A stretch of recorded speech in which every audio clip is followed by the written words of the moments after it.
Standby sa aton sa ring mga taga-palamati, no? Kay madunduman sa aton sa Mukuturan ang aton siniblang post na nagligad angot sa mga senior citizen, no?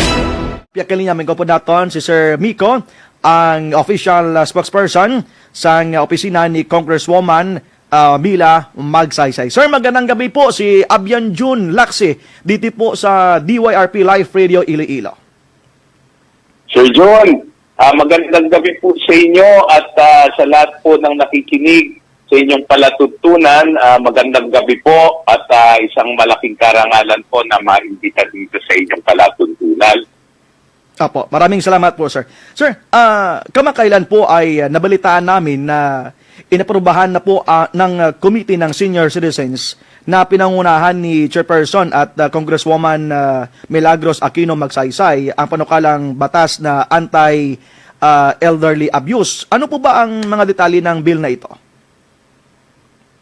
Opo, Sir Jude, ito po yung ating panukala ng ating mahal na Congresswoman Mila Aquino Magsaysay. Ito po yung Anti-Senior Citizens Abuse Act. At ito po ay naaprubahan na sa level ng komite at ito po ay sasalang na po sa pandinig sa plenaryo. Okay.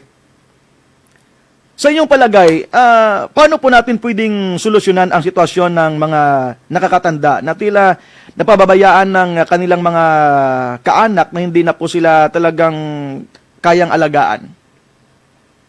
Opo. Yun pong sa ating pong panukalang ito sa Anti-Senior Citizens Abuse, Sir June, ito po ay nayain ng ating mahal na Congresswoman. Actually po, ito po ay kanyang inihain nung nakaraang Kongreso, nung 19th Congress. Apo. At ito po ay rinifile itong 20th Congress.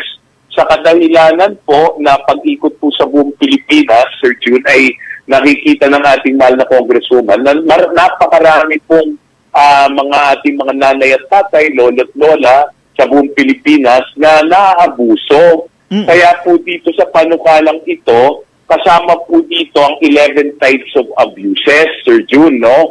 Pero sa kakulangan ng oras, siguro magbabanggit lang po ako ng ilan-ilan dito. Okay. Siyempre po, ang mga pinaka-common types of abuses po dyan, nandiyan po yung physical abuse o yung pananakit, nandiyan po yung sexual abuse, emotional abuse, meron din po tayong tinatawag na financial abuse, kung saan karamihan ng mga dumudulog po no, ng kanilang mga problema na ang ating mga nanay at tatay, lolo at lola, ating mga ka-United Seniors sa buong Pilipinas ay paminsan po may konting naipon o kakaramputo na pension nila, minsan kinukuha pa po ito, may mga anak na nalululog sa bisyo at kinukuha po ito. Correct. At kadalasan din, meron din po yung mga nagiging biktima ng mga tinatawag po na scam pagdating po sa mga aspeto pinansyal.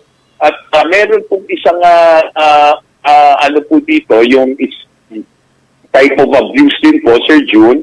Ito po yung mga pang-aabuso pagdating naman sa mga ahensya ng gobyerno o pribadong establishmento kung saan ay hindi sumusunod sa mga batas po natin, mga kasalukuyang batas tulad po ng mga senior citizens priority list. Nandiyan po yung pag sila'y pumupunta, sila'y nasisigawan o kaya na pinapabalik-balik, hindi po nasikaso mabuti, paminsan napipilan pa sa ilalim ng init ng araw. So napakarami po nito at ito po ang mga ayaw na ayaw po ng ating mahal na Congresswoman. Kaya po naisipan niya, sabi po niya, dapat daw po walang kahit sinong senior citizen o nakatatanda na naaapi. Okay. By the way, Sir Miko, no? Maliban po sa mga ganyan, laganap ang mga online scams na nabanggit mo na kanina, no? Na nangyayari ngayon. Paano po natin maprotektahan ang mga senior citizens, lalong-lalo na ang nakarami sa kanila ay hindi talaga maalam sa mga bagong teknolohiya po?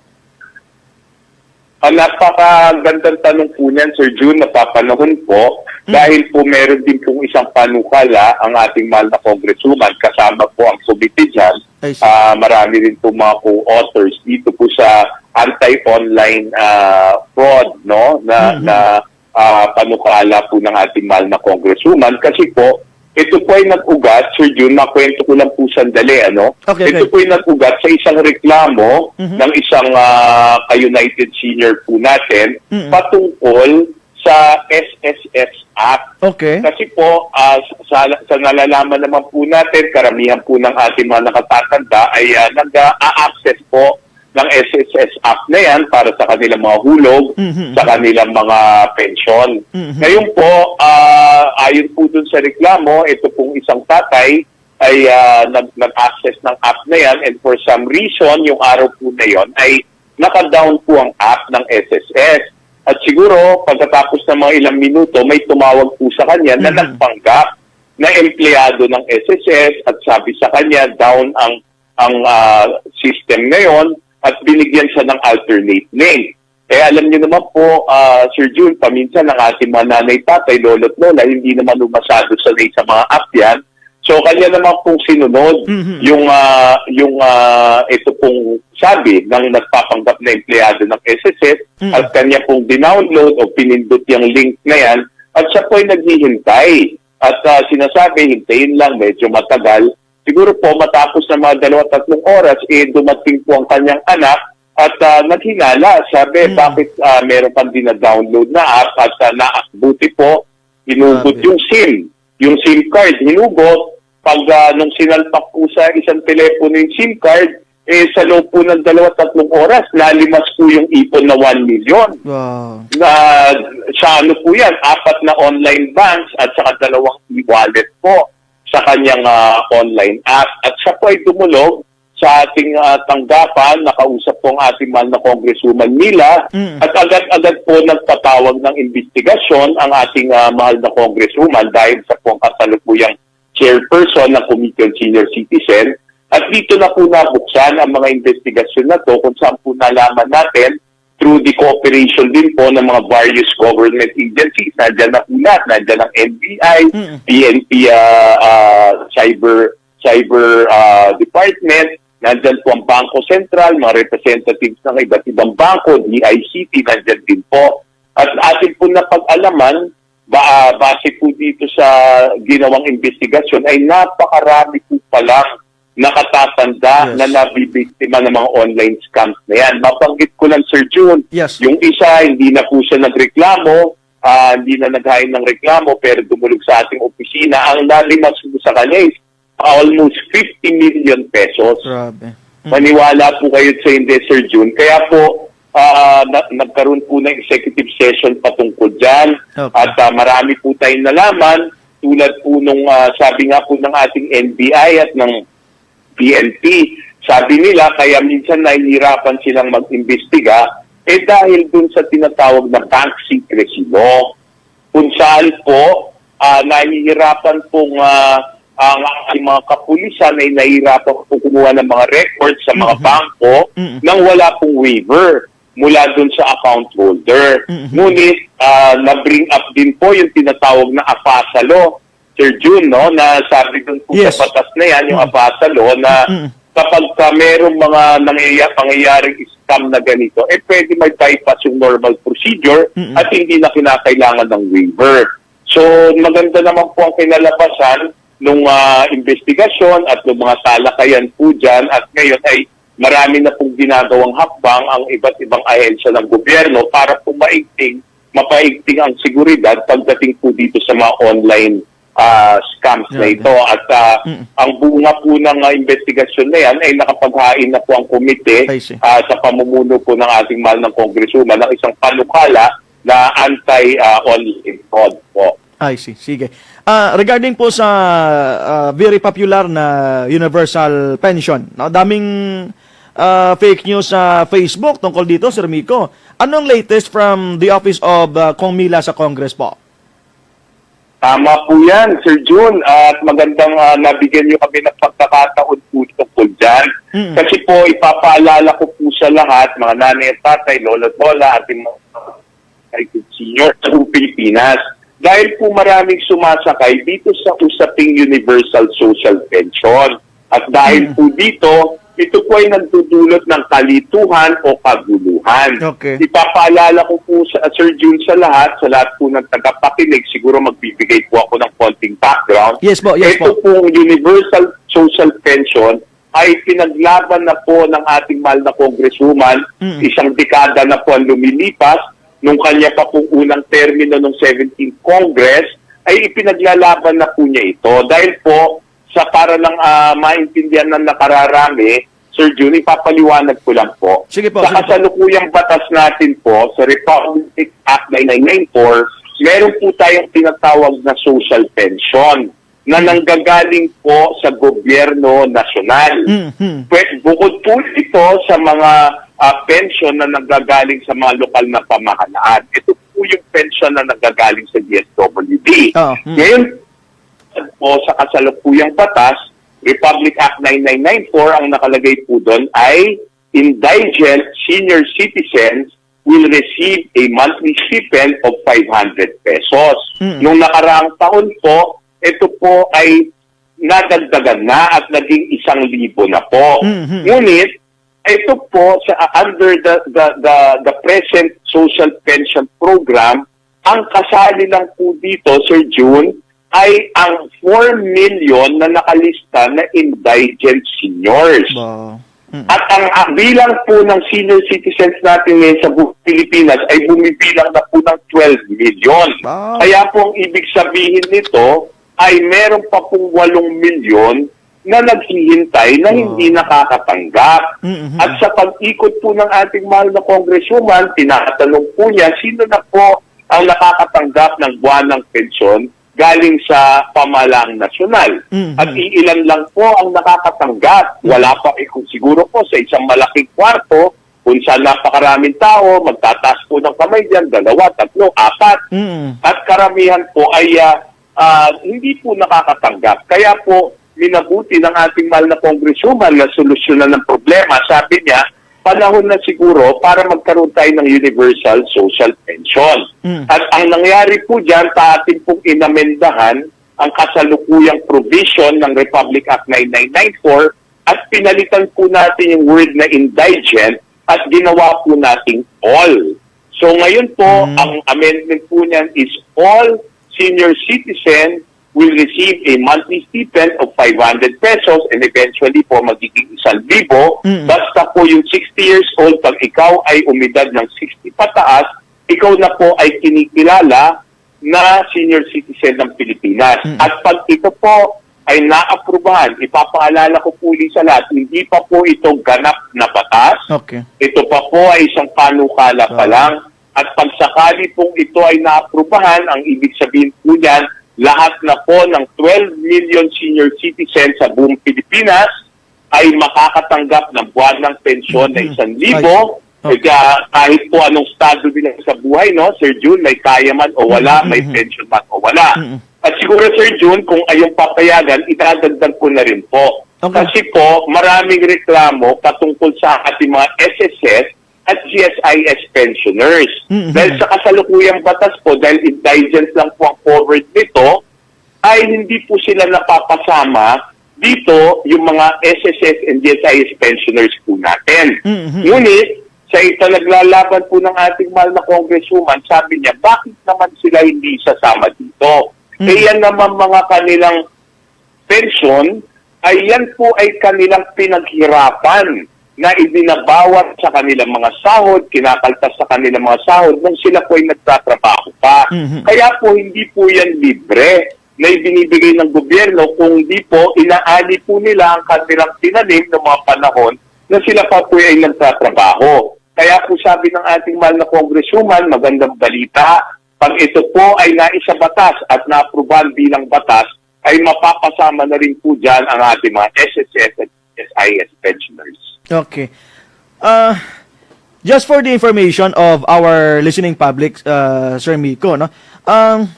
would you say that our senior citizens in the country, numbering more than 11 million, are excited to know more about the bills filed by Congresswoman Mila Magsaysay, chairman ng House Committee for Senior Citizens? If you name the first three priority bills po, Sir Miko. Yes, sir, definitely.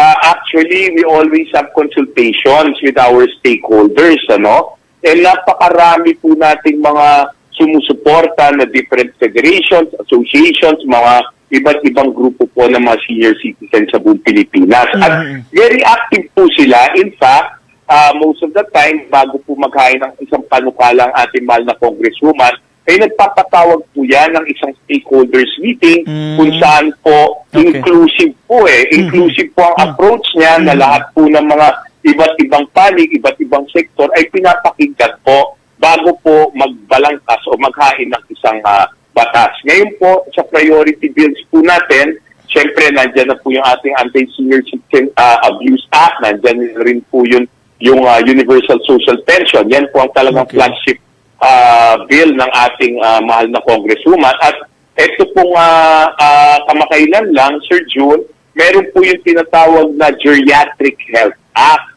At ito po ay naipasa na sa pangatlong pandinig. Magandang balita po ulit na ito po ay naipasa na sa pangatlong pandinig dito po sa Kongreso. At pagdating po sa Senado, meron din pong counterpart bill ang ating butihing Senador Bongo. Kung saan po naman ay sa tatlong pandinig din ay naipasa na rin ang Geriatric Health Act sa Senado. Kaya po hinintay na lang po ng mga magkaroon ng bicameral conference po. At itong bukas po, actually meron ng pre-conference ng Bicam po dyan. At siguro po pag ito ay natapos na at naisaayos, umaasa po tayo sa mga susunod na buwan, ay aakyat na po ito sa ating mahal na Pangulong BBM at malalagdag po ito at ganap ng magiging batas. Okay, I see. Lastly, Sir Miko, regarding sa bill filed in Congress to give chance or opportunity to be hired again after retirement, no, ang ating mga qualified seniors.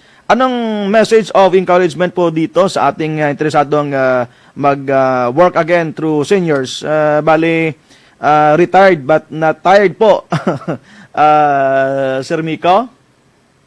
Yes, narinig ko na naman po, Sir June, yung aking paboritong kataga, yung retired but not tired.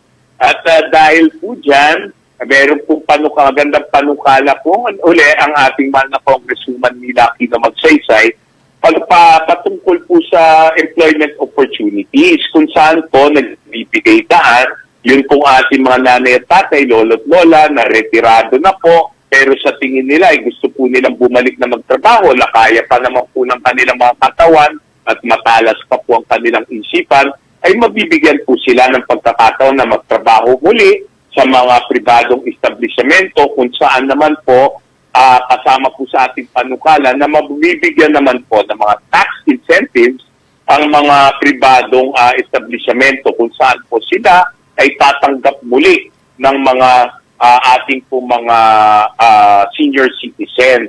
Ito po sa kadahilanan, Sir June, na napakarami pa po na malalakas pa naman, kada karamihan, sila ay nakikipagkwentuhan sa ating mahal na Congresswoman, sabi nila, naiinip sila sa kanilang mga bahay at sayang lang daw dahil marami pa naman silang pwedeng ituro sa mas nakababatang henerasyon, makaya pa po nilang ng mga katawan nila. Pero lang po, yung mga medyo strenuous naman na trabaho, yung mga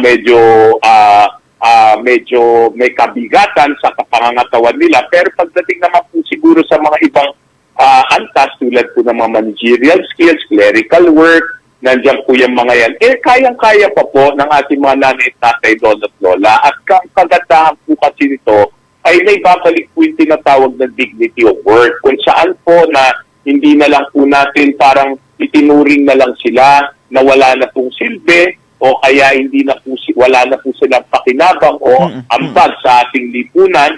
Ito po, ang ating po mga seniors, Sir June, matatawag mo na nandiyan po yung wealth of experience, hindi po ba? Bakikan at veterano po ito mga ito. Sa akin na pagpukwento, kadalasan sabi ko, pagka ikaw ay kumuha ng isang senior sa isang kumpanya, halimbawa sa HR department mo, at kaya pa niya, talagang kaya pa niya yung talas ng kanyang isip, yung kanyang lawak ng karanasan, at siya'y magtuturo sa mga mas nakababatang henerasyon, para kang kumuha ng isang Robert Jaworski dyan na tinuturuan yung mga mas nakababatang player, hindi po ba?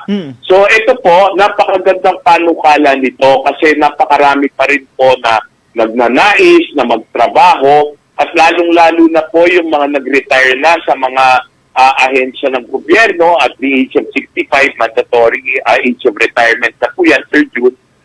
Biglang all of a sudden, pag-gising nila kinabukasan, wala na po silang ginagawa sa bahay. Samantalang, kaya pa naman po ng kanilang mga katawan at nakasanayan na po nila yung araw-araw pumapasok sa opisina o kaya araw-araw po nagtatrabaho. And then all of a sudden, one day, wala na po lahat.